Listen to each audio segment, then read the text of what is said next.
আসসালামু আলাইকুম মাওলানা সাহেব, এটা হচ্ছে আমার ছোট ভাই। ওকে আমি মাদ্রাসায় পড়ানোর জন্য অনেক চেষ্টা করেছি, কিন্তু ও কিছুতেই পড়ে না। সারাক্ষণ শুধু ও এই স্পিকারের মধ্যে গান শোনে। ও আচ্ছা, তাহলে এই ব্যাপার। ঠিক আছে, তুমি ওকে আমার কাছে রেখে চলে যাও। আচ্ছা মাওলানা সাহেব, ঠিক আছে। আরে ওই ছোট, এইদিকে এসে বস। লা লা লা লা লা লা লা লা।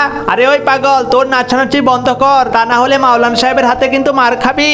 আরে বোকা, এই নাচানাচি করতে তো অনেক ভালো লাগে। তুইও আয় আমার সাথে নাচানাচি কর।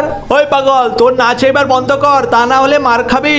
আরে মাওলানা সাহেব দাঁড়ান, আমি আপনাকেও নাচ শিখিয়ে দিচ্ছি। নাচতে তো অনেক ভালো লাগে। কি বললি, তুই আমাকে নাচ শিখাবি? দাঁড়া, আজকে তো তোকে মেরেই ফেলবো। আরে এই মাওলানা, থেমে যাও। তুমি আমাকে মারতে আসছে, কিন্তু আমিও তোমাকে মারবো।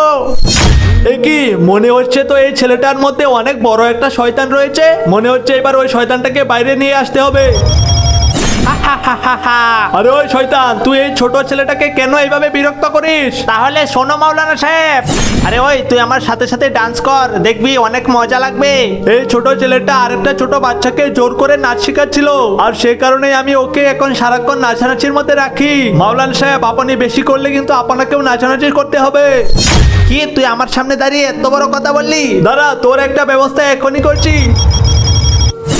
মাওলানা সাহেব, আমার ভুল হয়ে গিয়েছে, আমি আর কখনোই নাচানাচি করবো না। বন্ধুরা, তোমরাও লাইক সাবস্ক্রাইব করো।